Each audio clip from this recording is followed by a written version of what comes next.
J'avais l'impression, alors c'est peut-être très prétentieux, mais d'être le designer pour Elisa, pour cette création en parfumerie. Je ressentais le personnage, je ressentais les choses. Pour moi, il y avait vraiment une évidence. Je devais un jour travailler avec lui.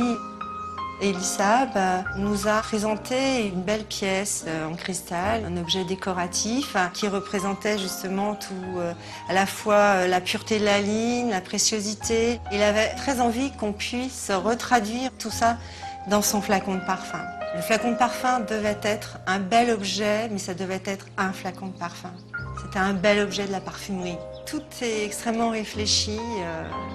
Dans ce volume, toutes les facettes, tout le détail et l'éclat de la matière. La lumière qui se dégage et qui irradie dans tout le volume. C'est d'ailleurs pour ça aussi qu'on a énormément travaillé sur ces facettes qui nous aidaient à justement avoir plus d'éclat, plus de lumière, optimiser cette lumière. Il faut retrouver cette facette intemporelle de ces créations, cet équilibre entre à la fois la justesse de la ligne et la préciosité des matières, préciosité du détail. Pour moi, ce flacon, c'est comme une évidence. C'est l'objet précieux. Il est vraiment dans toute cette élégance et le chic d'Elisa.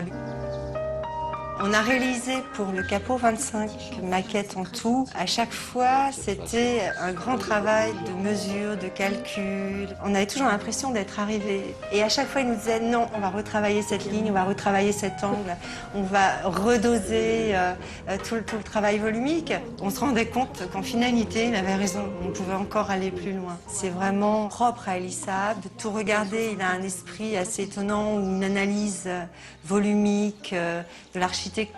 Il a une approche d'architecte et il a une autre approche qui est plus l'approche d'un joaillier. Rien n'est laissé au hasard, tout est extrêmement calculé.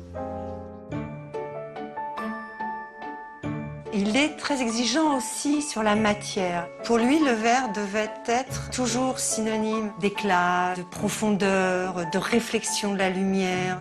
La volonté d'Elisa, c'est d'avoir un aussi beau volume à l'extérieur qu'à l'intérieur, ce qui nous a amené à aller très très loin dans le travail verrier.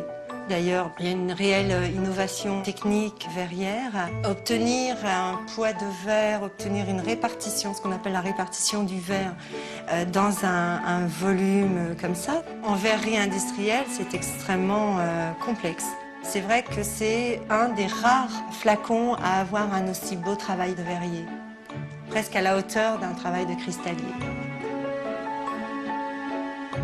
C'est un rêve qui est devenu une intuition, qui est devenu une réalité, et c'est fabuleux. Je suis une femme heureuse.